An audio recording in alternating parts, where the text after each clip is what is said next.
अरे एक मिनट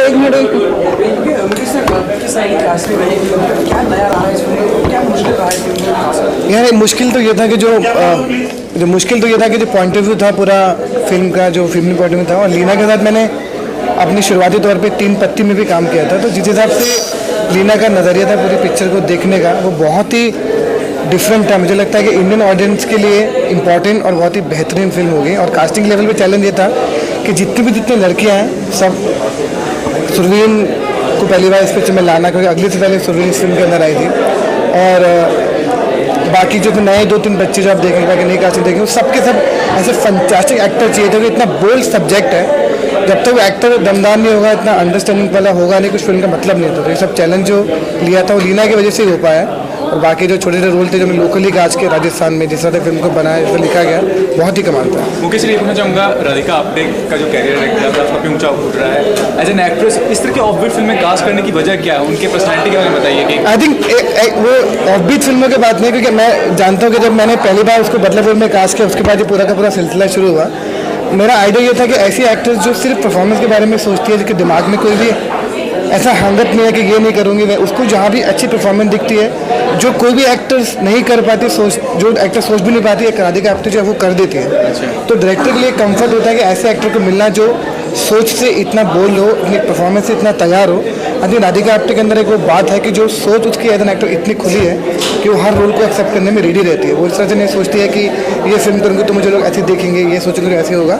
वो एक ऐसे इंटरनेशनल लेवल के एक्टर है, आई थिंक इसलिए लोग उसको लेते हैं। और ये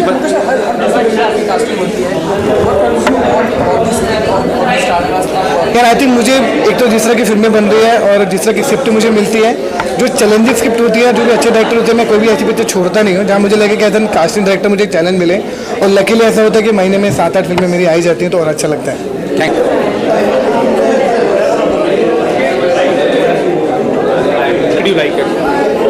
आई लव द ट्रेलर। मैंने बहुत पहले देखा था इसका ट्रेलर फिल्म फेस्टिवल पे जब ये सिलेक्ट हुई थी, और तब इंटरनेशनल ट्रेलर देखा था। इनफैक्ट मैंने इंडिया थिएट्रिकल ट्रेलर नहीं देखा है, उस पर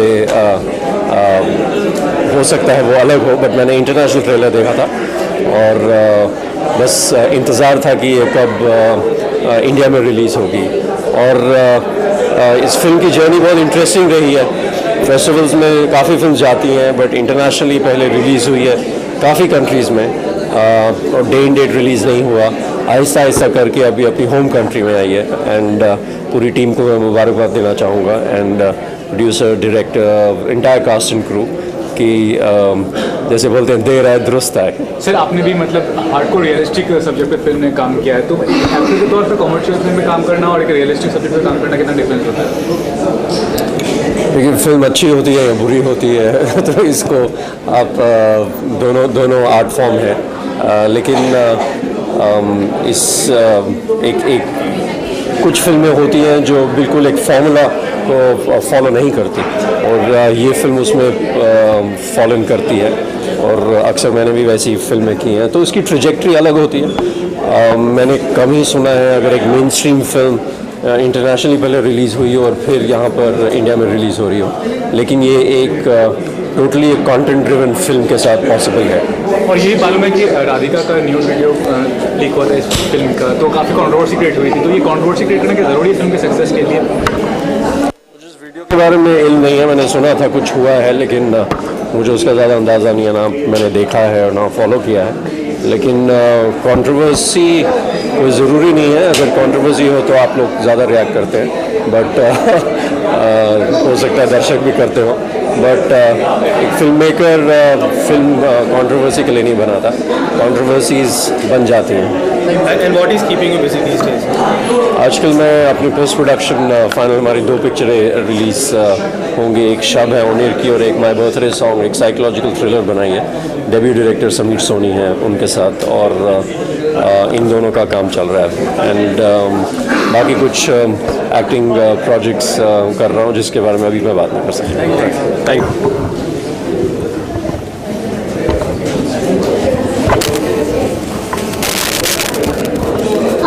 immediately attracts attention and wants to, want to watch the film. Apart from it, for me, it's a really special film that I'm looking forward to. I know Leena for the last 25 years. Most of the actors I've worked with, Radhika, Tanishta, Riddhi. So I'm really looking forward to the film, and it looks like an incredibly special film. Also, it's already had such a long journey in film festivals that, it already has all the accolades of very, very promising audiovisual experience. If you talk about the subject of the film, normally India में ये सब फिल्में नहीं चलती है. अब ज़्यादातर लोगों को स्टार स्टारड फिल्म्स देखना पसंद आता है, लेकिन जब इंटरनेशनल लेवल पे जब एक फिल्म को अप्रिसिएशन मिलता है, people in India to like the film. So your take on it? I feel that honestly speaking, the audience in India is also changing. You can see what is happening to Pink. I think slowly, when it's a good film, people will go and watch. But of course, having gone to so many film festivals, plus having been received very well in countries like France, Mexico, where this film is released and still running, and I've heard from friends abroad, they all love the film. I think it will tickle in here, and because it's a good film, whether it did well abroad or not, it will be, I'm quite sure people will love the film, because it's a experience that's different, and slowly there is a growing audience for experiencing different kind of films. And the film has been in news for all the good reasons and for the bad reasons too. So do you think that affects the film? I think it will all be good. Every reason will be a good reason. Thanks, sir. Thank you.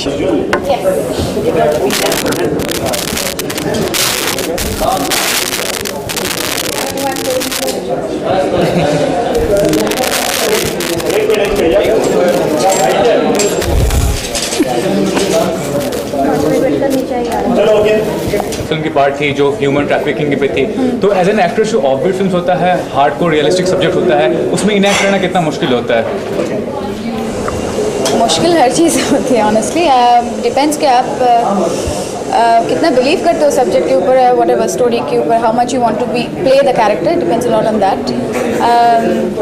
ऐसे मैं कैसे बोलूँ कि कौन सी movie कितना difficult है, वो actor ही बोल सकते हैं ज़्यादा. But I can say that मैंने जब ट्रेलर देखा 5 का, मुझे लगा था कि Netflix, because I saw one interview of Radhika and she said that it's out on Netflix. तब मैंने वो नहीं सुना था कि यूएसए में आउट था सिर्फ. But I was really eager to watch this film because I really like the trailer of the film. और yeah, I'm really happy. I always feel good when they make realistic films because I personally like such films. So I'm here to watch this film. और मृणाली, आजकल देख रहे हैं कि आज के समय में क्वीन की बात ले लें या फिर अकीरा आज हाल ही में, सारी जो फिल्में हैं वो फीमेल ओरिएंटेड है, फीमेल ही हीरो है, तो ये कितना पॉजिटिव साइन है बॉलीवुड के लिए? My thumbs are gonna say it's an amazing thing because West में हमेशा actually the female stars are bigger than the male stars, even in West for that matter. ऐसा the story should be the hero always, I believe, movie में, and then automatically you cast people. उसमें I'm very happy that they are telling stories which are where the protagonist is a female. Because then it's interesting. Sirf only male-oriented films, you get a break, and then there's diversity in movies. So I'm happy that audience accept कर रहे. They're not just completely being male chauvinist. It's interesting that they're accepting different kinds of movies, and I'm proud of it. Thank you so much. Thank you. How did you manage these kind of, story कैसे थी? जब आपने किस तरीके का homework किया, सारी चीज़ें? ये फिल्म की कहानी शुरू हुई एक कॉन्वर्जेसन से जो मैं तनिष्ठा चैटर्जी एक्ट्रेस के साथ की थी, और वहाँ से जर्नी शुरू हुई और हमने कहानी को खोजना शुरू किया. बहुत सारे गांव गए और बहुत सारी औरतों से मिले, बहुत सारी कहानियाँ इकट्ठे करके फिर बॉम्बे आए, और बॉम्बे में आके लगा कि यही कहानियाँ यहाँ पे भी हो रही हैं और ज़्यादा छुपी हुई हैं. तो हमने उन कहानियों को डेवलप करना शुरू किया, और जब मैंने अपने दोस्तों को ये स्क्रिप्ट भेजी पूरी दुनिया में, उन्होंने और कहानियाँ लिख के वापस भेजी.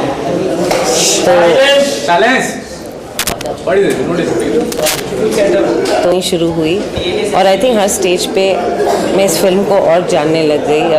सेट पे एक्टर्स के साथ और कुछ डिस्कवर किया, तो बहुत ही एनरिचिंग और बहुत इमोशनली लाइफ चेंजिंग एक्सपीरियंस था मेरा.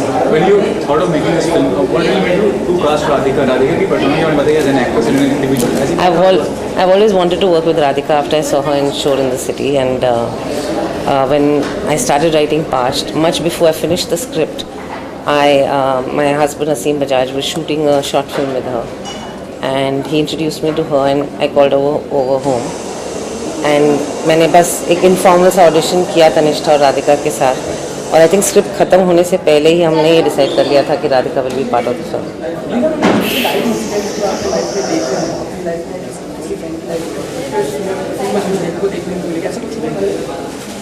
ऐसा बहुत कुछ हुआ है हम सबकी लाइफ में, तो ये कुछ पर्सनल नहीं है, ये ऑब्जर्वेशन हैं ऑफ टू मेनी लाइफ्स, और बहुत लोगों का इनपुट आया है इन स्टोरीज़ को फ्लैश आउट करने में। मैं लास्ट ये पूछना चाहूँगा कि वैसे तो काफ़ी सारे फिल्म फेस्टिवल्स में काफ़ी अवार्ड देता है, लेकिन this are guarantee commercial success. क्या करेंगे इस बारे में कि फिल्म फेस्टिवल्स में जो अवार्ड्स मिलते हैं वो कमर्शियल सक्सेस के लिए? वो दो अलग बातें हैं, and commercial success I think मिलता है जब फिल्म कनेक्ट करती है ऑडियंस से, दैट्स द मेन थिंग। और आई होप ये फिल्म कनेक्ट करे, क्योंकि बहुत ही इमोशनल फिल्म है, तो बाकी फ्राइडे को पता चलेगा।